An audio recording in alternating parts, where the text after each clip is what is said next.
নমস্কাৰ আমি বৰ্তমান ভাৰতৰ ৰাজধানী দিল্লী চহৰত ফুৰি আছোঁ আমি অহাৰ দিনাখন এই বৰষুণৰ এটা পৰিৱেশ ধুনীয়া বতৰ পালোঁ ফুৰি খুবেই ভাল লাগিছে আমি ইয়াতে থকা প্ৰাচীন হনুমান মন্দিৰটো চালোগৈ 30 জুনৰ দিনাই আৰু 1 জুলাইত আমি গ'লো অকচৰধ মন্দিৰ আৰু আজি আহিছোঁ আমি APJ আব্দুল কালাম মেমৰিয়েল হল চাবলৈ আজি আমি ৰাজঘাটটো চাবলৈ যাম খুবেই ভাল লাগিছে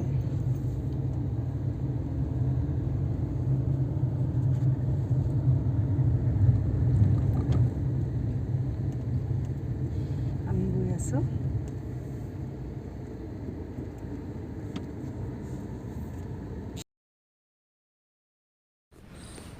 মানসিক দুশ্চিন্তাৰ বাবেই হোক বা অতিকৈ ব্যস্ততাৰ বাবেই হোক সাম্প্ৰতিক সময়ত দেখা গৈছে প্ৰায়সংখ্যক মানুহৰ ক্ষেত্ৰতেই প্ৰযোজ্য ষ্ট্ৰেছ হৈছে এক ভয়ংকৰ মানসিক অসুখ হয়নে নহয় কওকচোন বাৰু মই ক'ব খুজিছোঁ আমাৰ খুবেই প্ৰয়োজন গতানুগতিক ব্যস্ততাৰ পৰা ফালৰি কাটি নিজৰ বাবে অলপ সময় ৰখা এনেবোৰ ক্ষেত্ৰত ভ্ৰমণেও আমাক বহুখিনি সকাহ দিয়ে বুলিব পাৰি এইবাৰ আমি কেইদিনমানৰ বাবে আহিছোঁ দিল্লীলৈ তাৰ পৰাই আমি যাম হাৰিয়ানালৈ দিল্লীলৈ আমি কেইবাবাৰো আহিছোঁ পিছে প্ৰত্যেকবাৰৰ অভিজ্ঞতাবোৰো বেলেগ বেলেগ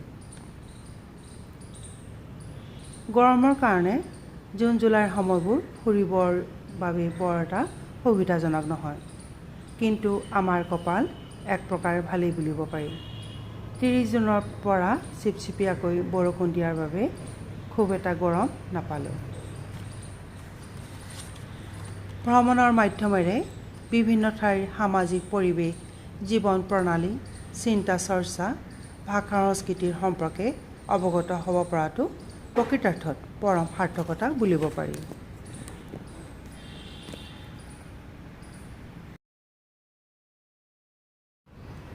আমি ৰাজঘাট আৰু কিষাণ ঘাটলৈও গ'লোঁ এপাক কিষাণ ঘাট হৈছে ভাৰতবৰ্ষৰ প্ৰাক্তন প্ৰধানমন্ত্ৰী চৌধুৰী চৰণ সিঙৰ সমাধিস্থান ৰাজঘাট হৈছে জাতিৰ পিতা মহামানৱ মহাত্মা গান্ধীৰ সমাধিস্থান মহামানৱ মহাত্মা গান্ধীয়ে কৈ গৈছে এষাৰি সাৰুৱা কথা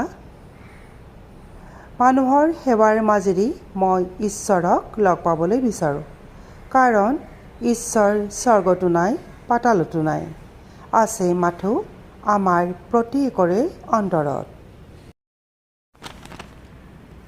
দিল্লীত আমাৰ অকচৰধাম মন্দিৰলৈ যোৱাৰো সৌভাগ্য হ'ল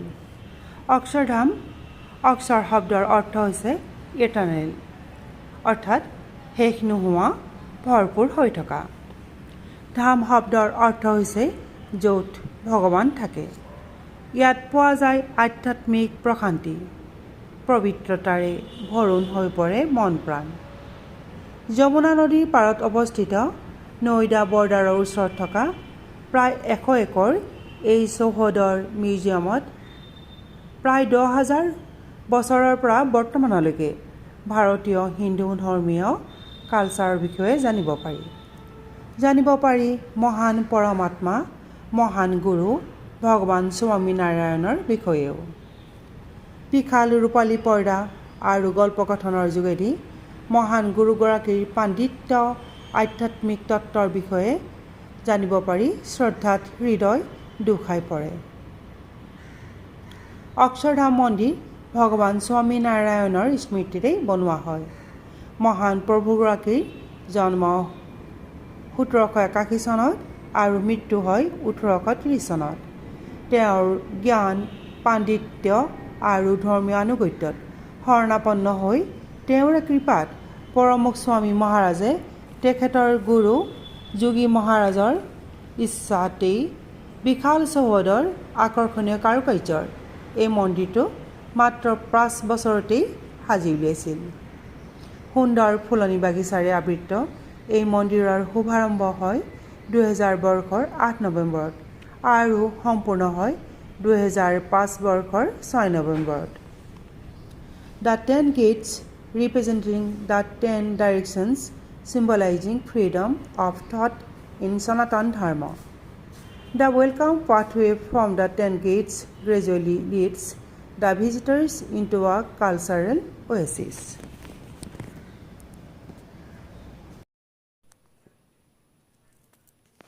অকচৰধ মন্দিৰৰ ভিতৰত ফটো আৰু ভিডিঅ' তোলাৰ অনুমতি নাই। দিল্লীত বহুতো মঠ মন্দিৰ আছে। দেৱী মন্দিৰ আৰু শিৱ মন্দিৰ আমি দৰ্শন কৰিলোঁ। প্ৰাচীন হনুমান মন্দিৰলৈও গ'লোঁ এপাক। মন্দিৰৰ পবিত্ৰতা আৰু ভক্তসকলৰ শ্ৰদ্ধা দেখিলে যথাৰ্থতেই মন ভক্তিভাৱেৰে ভৰোণ হৈ উঠে।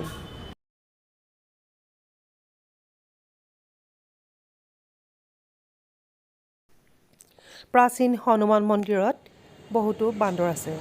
সিহঁতৰ কাণ্ড কাৰখানাবোৰ দেখিলে বৰ হাঁহি উঠে।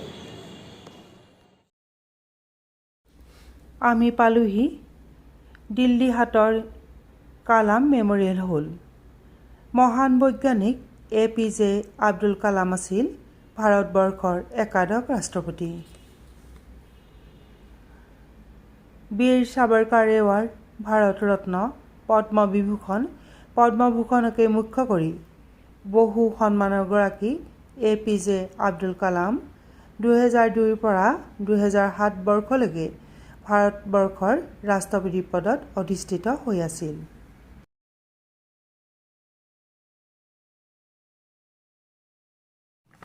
(1931 চনৰ 15 অক্টোবৰত তামিলনাডুৰ ৰামেশ্বৰমত জন্মগ্ৰহণ কৰা মহান মনীষী বৈজ্ঞানিকগৰাকীৰ অকস্মাৎ মৃত্যু হয় শ্বিলঙত 2015 চনৰ 27 জুলাইত।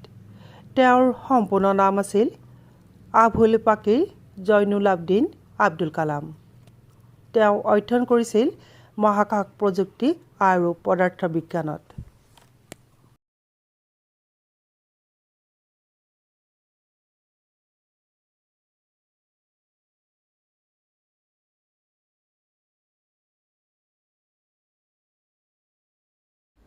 আমি দৰ্শন কৰিবলৈ আহিলোঁ ঐতিহ্যমণ্ডিত বাংলা চাহেব গুৰুদ্বাৰ। জোতা থকা কক্ষত আমাৰ চেণ্ডেল জোতাবোৰ সুন্দৰকৈ ৰাখি থলে। মূৰত উৰণি লৈ পানীত ভৰি তিয়াই আগুৱাই গ'লোঁ। তিনিগৰাকী জ্ঞানীজীয়ে তেওঁলোকৰ চাবত কীৰ্তন কৰি আছিল।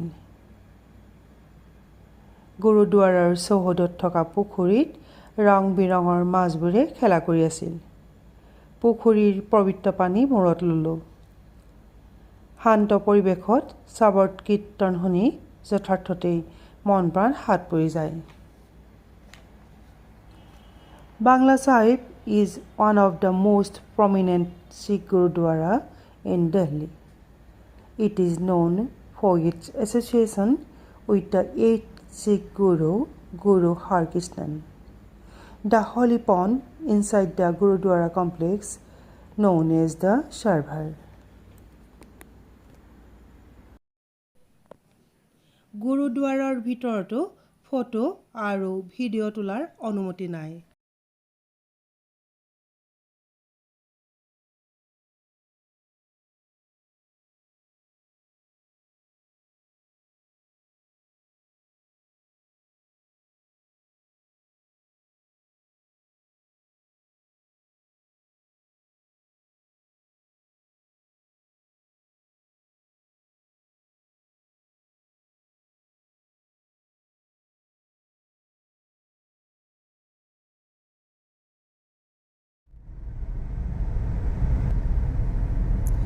জুলাইত আমি দিল্লীৰ এয়াৰপোৰ্ট অভিমুখে যাত্ৰা কৰিলোঁ। ফ্লাইটৰ ডিপাৰ্চাৰ সময় আছিল 6:40। সেইবাবে আমি 4টাতেই ওলালোঁ। ফুৰিবলৈ গ'লে আমাৰ অভিজ্ঞতাও হয় নানানটা, আৰু সাধাৰণ যেন লাগিলেও এই অভিজ্ঞতাবোৰৰ কিছুমানৰ গুৰুত্বই গভীৰভাৱে মনত সাজ বহুৱাই যায়।